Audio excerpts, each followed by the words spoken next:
You might have a big anchor tenant in the town centre Yep. leave, and all of a sudden, a huge unit that was occupied by, classic example, Debenhams, Woolworths, Yeah. those sorts of places, all of a sudden it's gone, and you've just got this hole.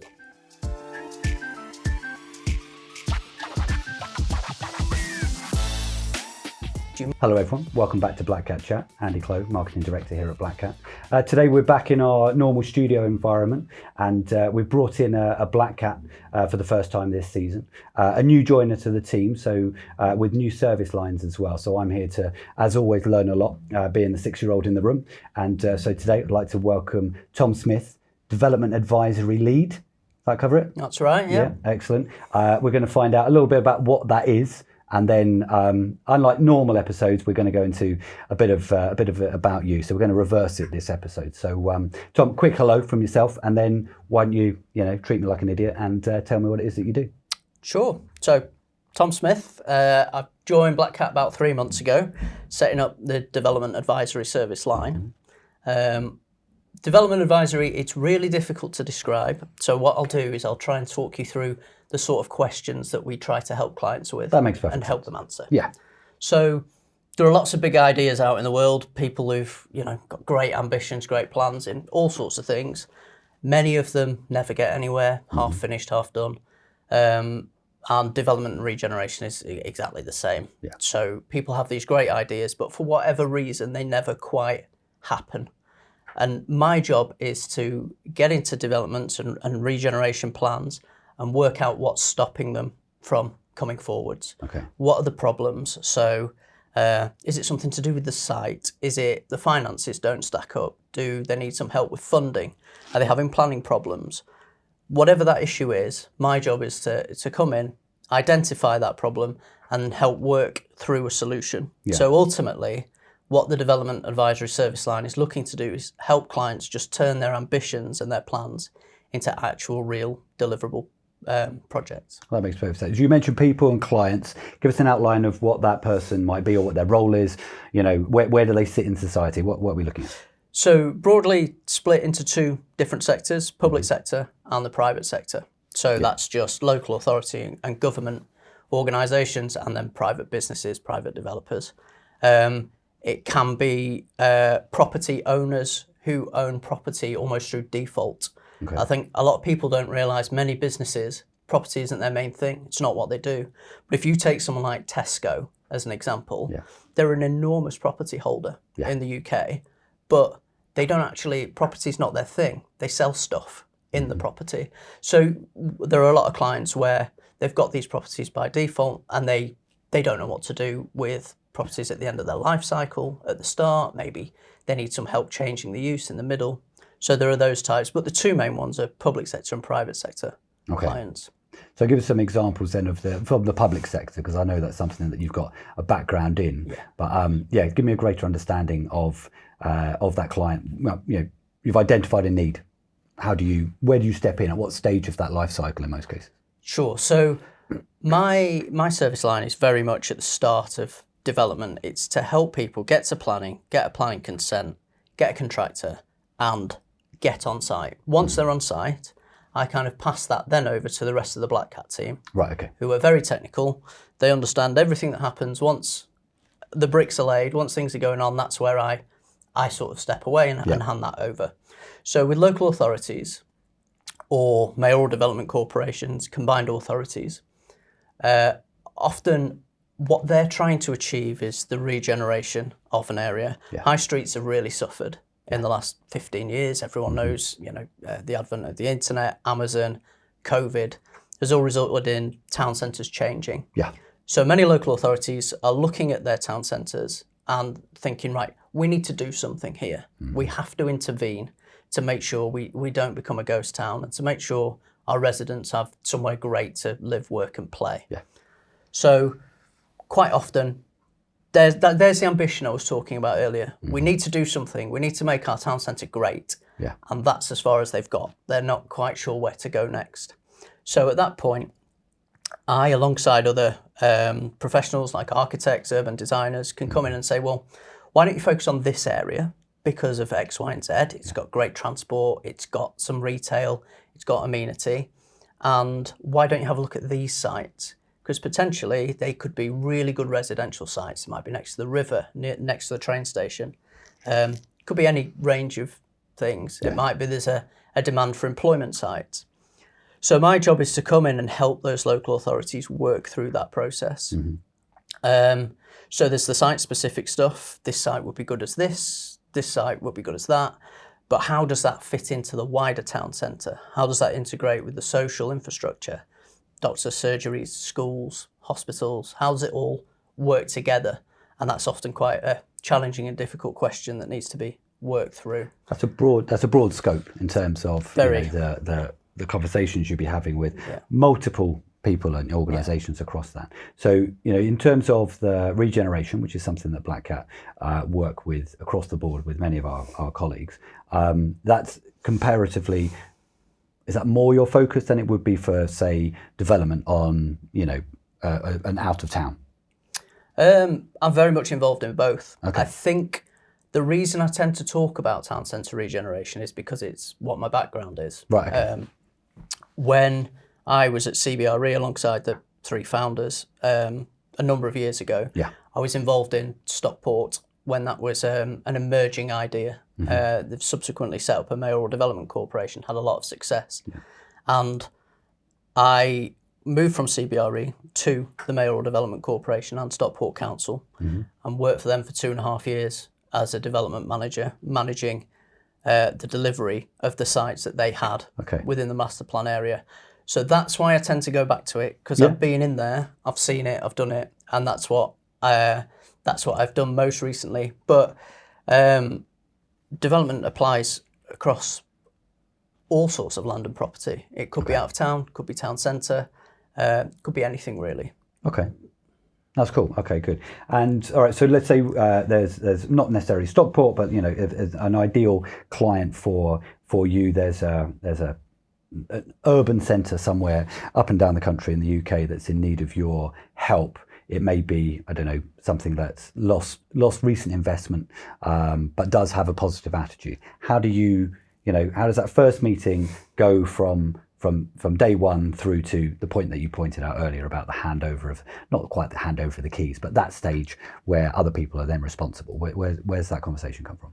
So it depends where they are on that journey, because you can pick up a site at various points on its journey, but quite often what happens in a situation you've described is you might have a big anchor tenant in the town centre leave, and all of a sudden a huge unit that was occupied by, classic example, Debenhams, Woolworths, those sorts of places, all of a sudden it's gone and you've just got this hole.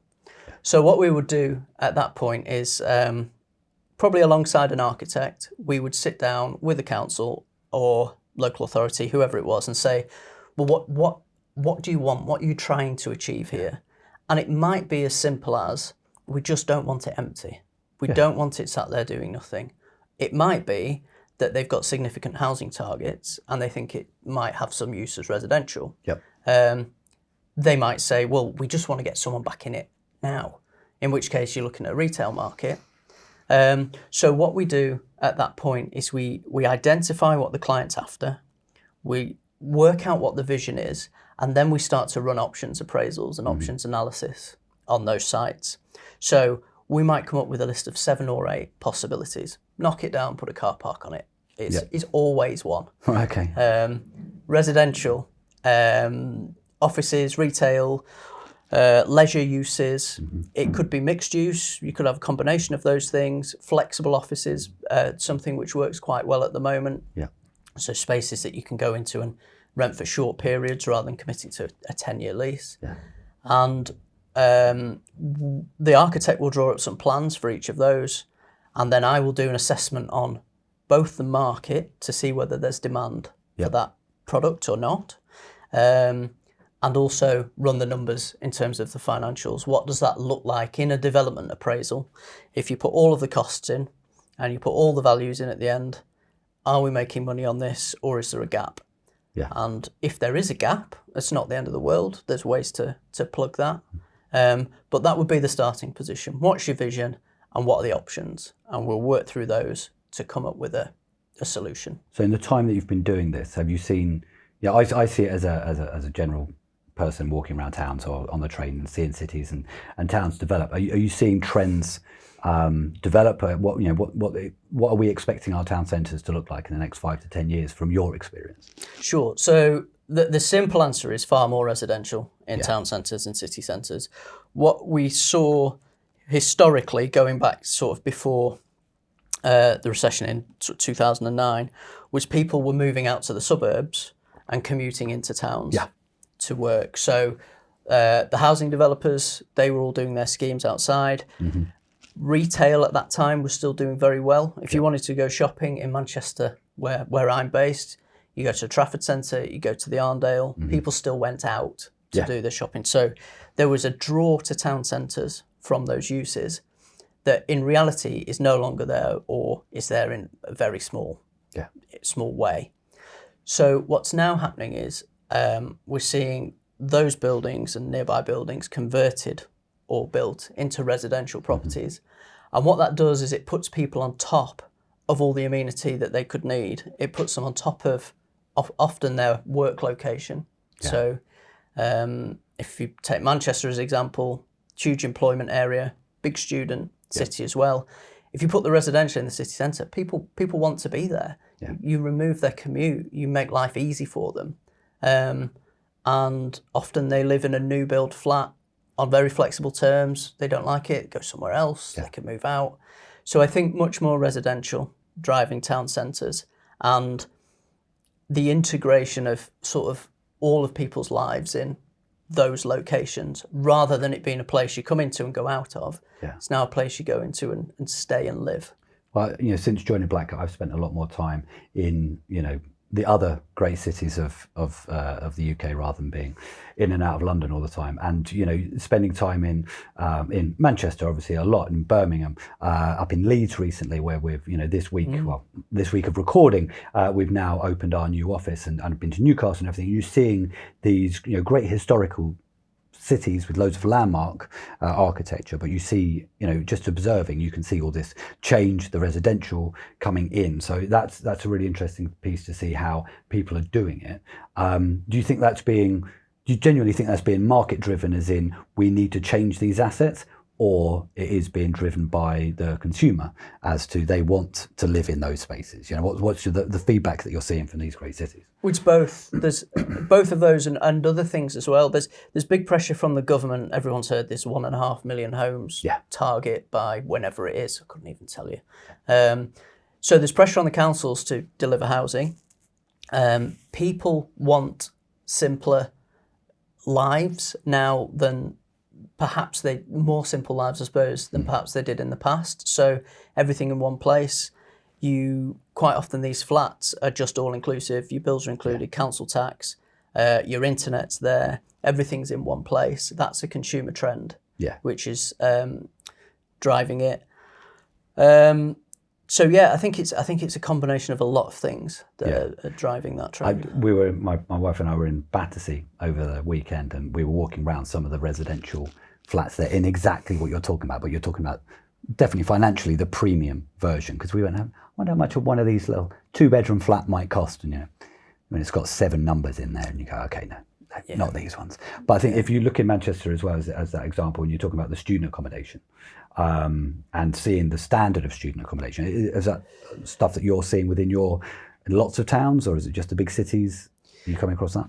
In terms of student accommodation? Yeah, just the change of, as a student of many years ago, graduating just about in this century, but student accommodation was halls on site, which were pretty crap, and then you went and lived in essentially what would be called an HMO now, with 5 kids in a grotty townhouse, or a terraced house somewhere, and then you finally go home and you're clean again, whereas now everyone seems to want these lovely little studio apartments that look glorious, furnished by John Lewis and all this kind of stuff. So there are a couple of things going on there, I think. I haven't done much student accommodation for a while, but I think my observations would be, first of all, it used to be the case that student accommodation was almost all owned by the universities. So the university itself would own the accommodation, and therefore it was one of those situations, again, where they owned accommodation and property by default.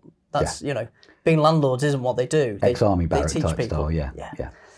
What then happened was there was a movement into the market of specialist providers. Okay. So there were a number of them about, and their business model is student accommodation, having the best product, getting the highest rates and rents for those, and that's how they make their money. So that naturally created some competition in the market, which improved student accommodation.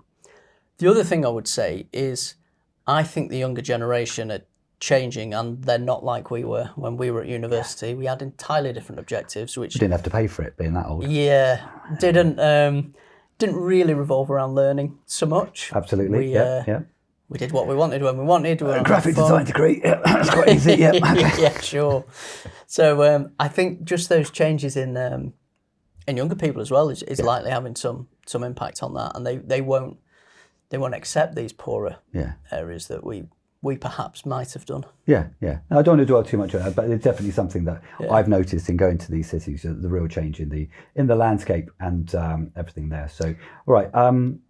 In terms of your joining Black Cat, so like you said, you've been here 3 months now, but your history of Black Cat, and you were explaining to me not that long ago how you came about it, and there was one bit that you said about the podcast which I found really interesting. It's true. So, right, go on, blow the podcast trumpet a little bit. How did this come about? How did you come about sitting in the chair next to me? So I started my career at CBRE, and I worked in various teams there before settling in the development advisory team. Next to the development advisory team was the building consultancy team. Okay. So Ben, Stephen and James, the three founders, were sat on the next row of desks. One day in 2015, it felt like all of a sudden they threw everything down and said, right, we're going to go and do this on our own, and we're going to do it better. Yeah. And I watched them go and I thought, I really wish I could go with them. But I wasn't a building surveyor, and that's what they did. No, fair. Yeah, no, that makes sense. So for several years after that, I watched what Black Cat were up to. It was always really interesting because certainly the model is entirely different. If you watch some of the early podcasts about how the model works, it's nothing like anything else that I've seen. So it was really interesting. But again, I wasn't a building surveyor, so I followed my career, went to Stockport Council, and then went back into the private sector. And I got to the point where I realised that the work I was sort of doing, which was a lot of planning viability work, wasn't what I enjoyed as much. Really important stuff, but I really enjoy the actually getting stuff delivered and getting stuff built. So I knew it was time for me to make a change.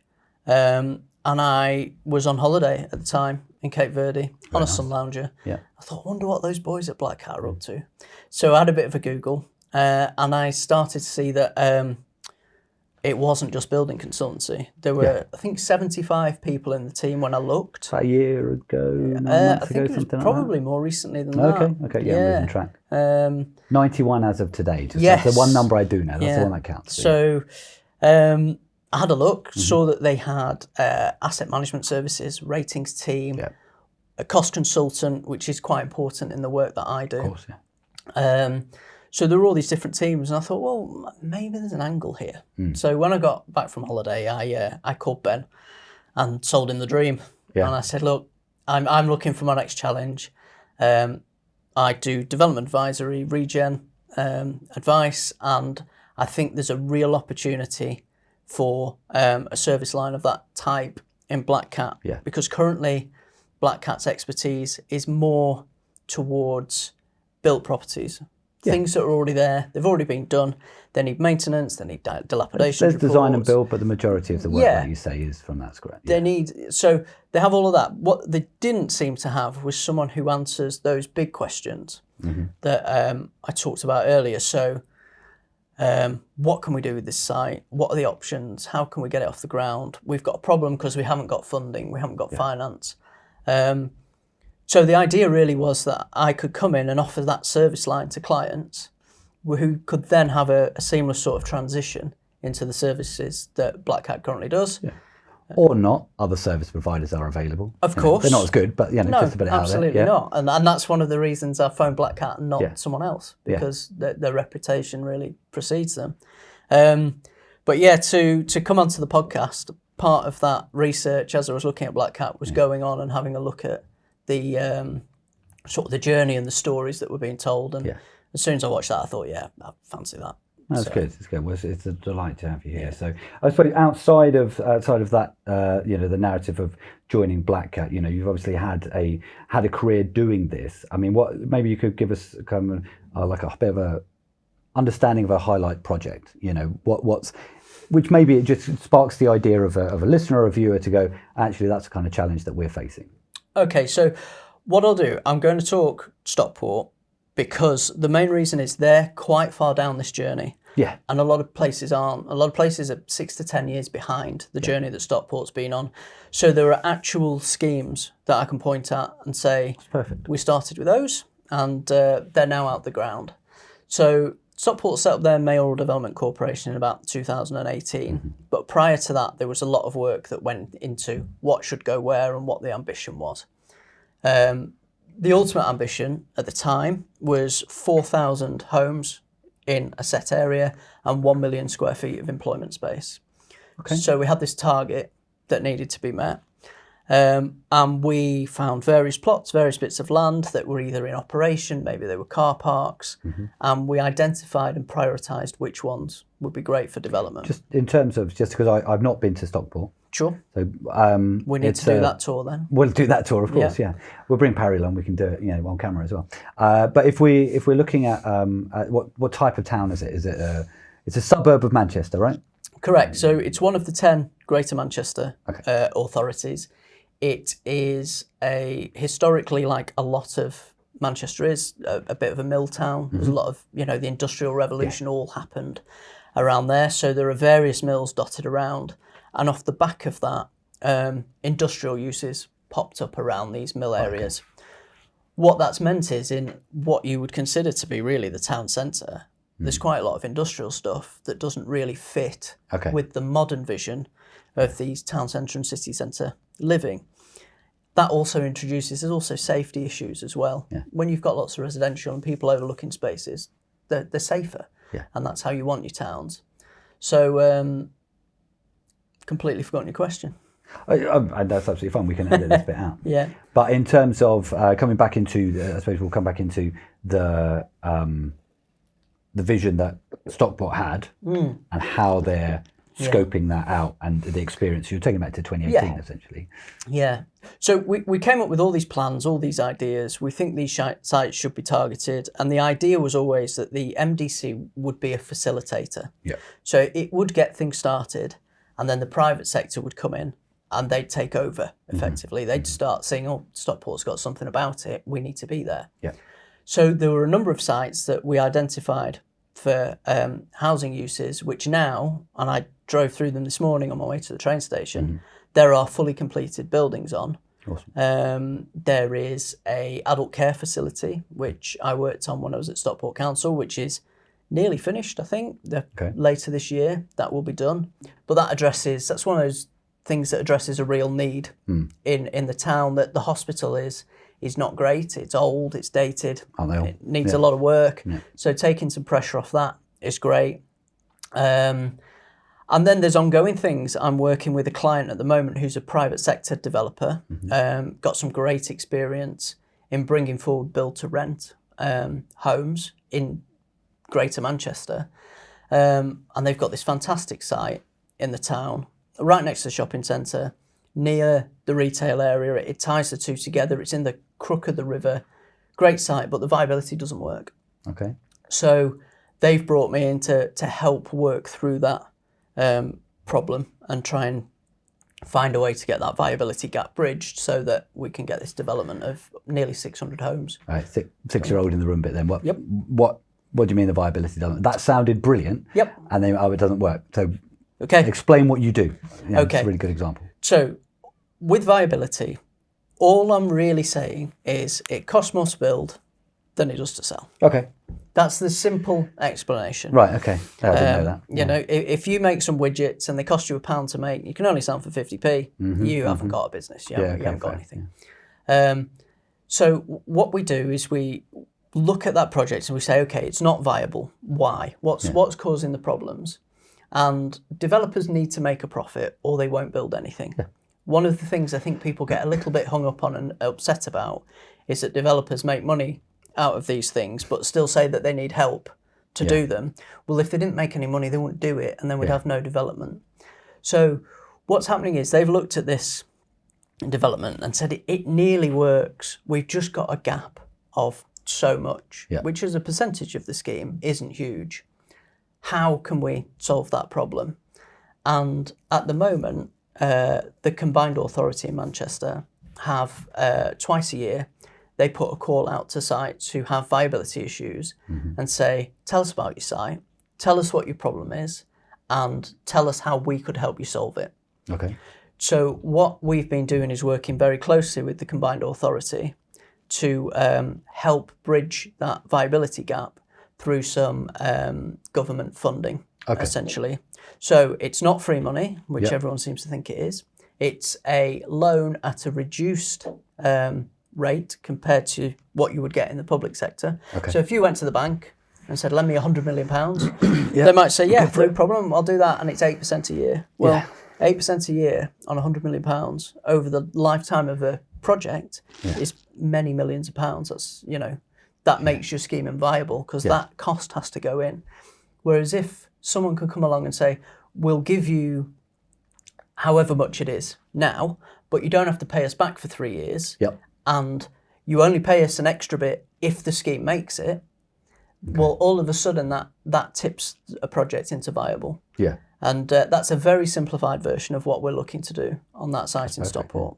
So with a bit of luck, and if we can get that funding secured, they should be on site and building early next year. Okay, and that's a continued interest for yourself with the Stockport project as well. So that's been relatively seamless throughout your career. So that's great that you're retaining that relationship. Yes.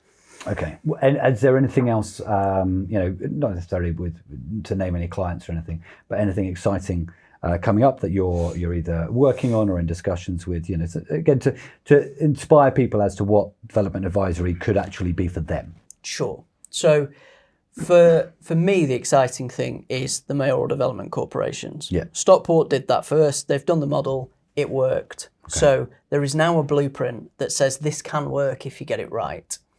So those are now starting to be formed, really all over the country. Certainly in Greater Manchester, because Andy Burnham was central in setting up Stockports. So Bolton have got one on the way. There's one in Rochdale for an employment area, Atton Valley. Middleton have got one brewing with Steve Coogan as vice chair of the MDC, which is fantastic because it just. I'm a big Partridge fan, and I'll come to that massive, meeting. I've sat in a couple of meetings with him, and he's just as entertaining in those as he is on screen. And I think those coming forwards is really exciting because it's going to give these towns that have been a bit neglected, it's going to give them some real focus, because the way a Mayoral Development Corporation works is they focus on a specific area.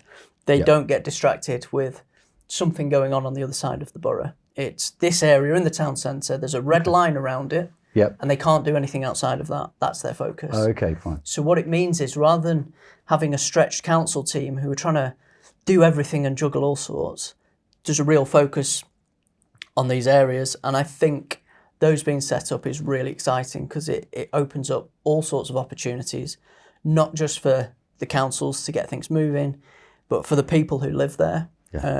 It can bring great economic benefit, places to live, places to work, entertainment, but then also those developers who are looking for new projects and looking for ways into these places. It's going to give them a real sort of focused into those areas. So I think that's sort of the thing that we'll be seeing a lot of in my world for the next 5 to 10 years. Oh, that's brilliant. It's nice to get an understanding of positivity for the future, and obviously going through the times that we are politically and the change within the Labour Party, and obviously you mentioned Andy Burnham and everything that he's possibly going to bring to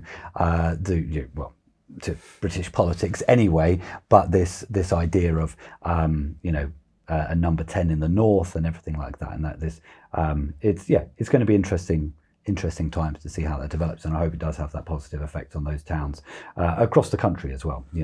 So looking at what you do and using the kind of, from my perspective, looking at there's an umbrella kind of over all of these projects.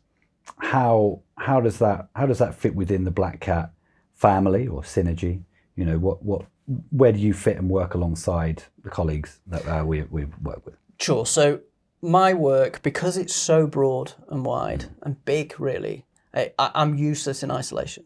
I can't do all of this on my own. It's simply not possible. Yeah. So I've already mentioned we bring architects in. We do have architects at Black Cat, but quite often we work with external architects who specialise in urban design and specific to whatever it is we're working on. So there are office specialists, there are retail specialists, residential, town centre regen. So we'll work with them.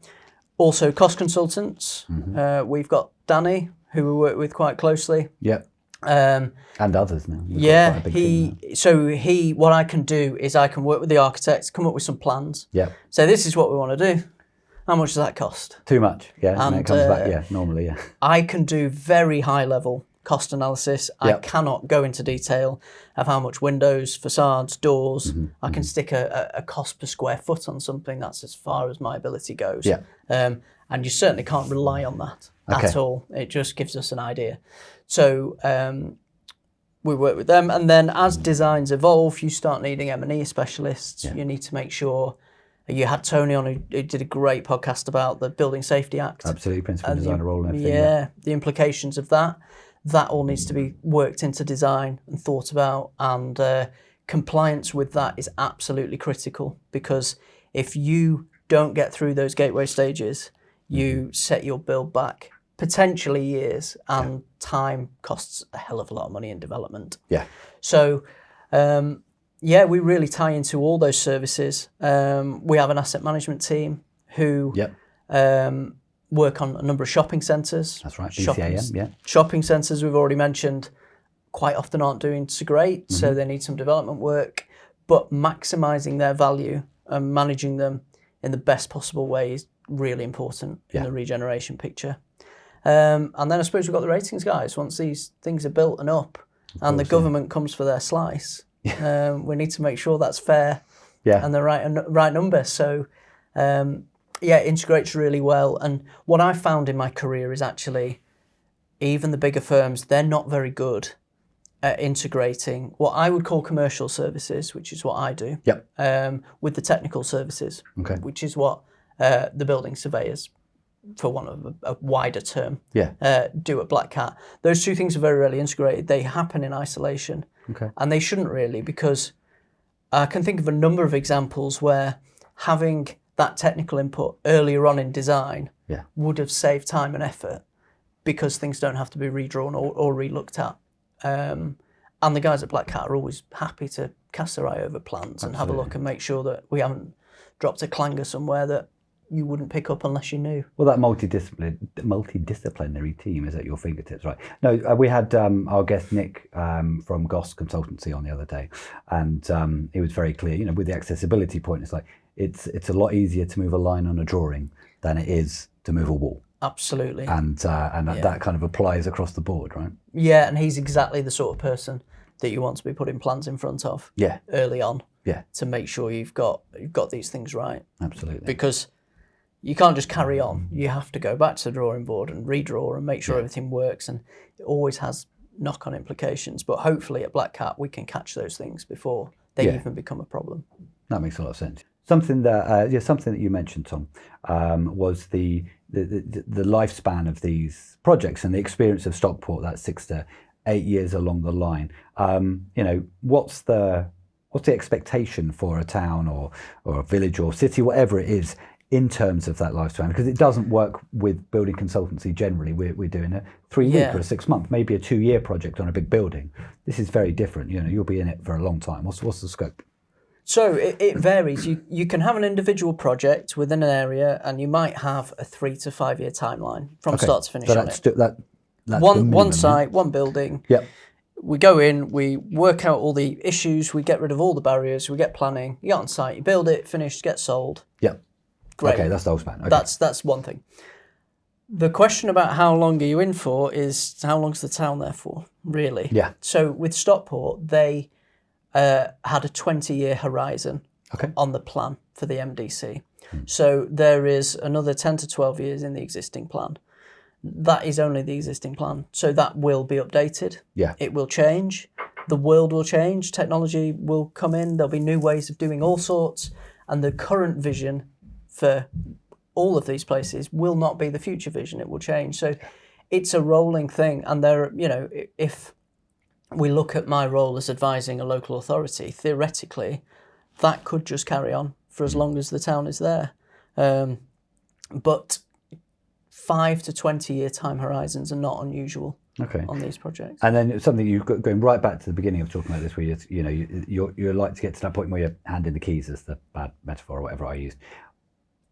After that's handed over, I mean, do you expect to be brought back in as from a consultancy basis, or how does that longevity work then for you and what you're doing? Yeah, so it's interesting. All property goes through cycles. Every building. So, most people have probably done work to their house. The reason for that is your house was built. It was great when it was new. Yeah. 20 years later, it's a bit tired. You need to do something with it. So you redo it. And properties come around like that. Okay. So you might have a brand new office, which today is great. It's fantastic. Has everything you need in it. It's wonderful. Yeah. In 10 years' time, the tenant who took out a 10-year lease leaves. You're left with an empty building. And all of a sudden it's 10 years old, it's a bit dated, and it's not quite performing the function that you would like it to. So it may well be that I am brought back in at that point to have a look at, well, how do we update it? How do we refurb it? Do we need a total change of use to something different? So property just works on a life cycle. And even, as you say, the keys get handed over. These things do come back around. Yeah. Sometimes faster than you would imagine. Cool. Okay. No, well, thank you for that, Tom. Look, it's been brilliant to have you in. I'm really excited to learn more about what you do and these projects as they come on, and we'll make sure that me and my team get out on site and actually start to get some visuals and to record this from a case study perspective, because I think that would be great for anyone to really understand what it is that you do. So we'll probably put a pin in the conversation for today. Again, thank you so much for coming in, Tom Smith. And thank you to everyone watching, listening. I've been Andy Clow, and we look forward to welcoming you back next time.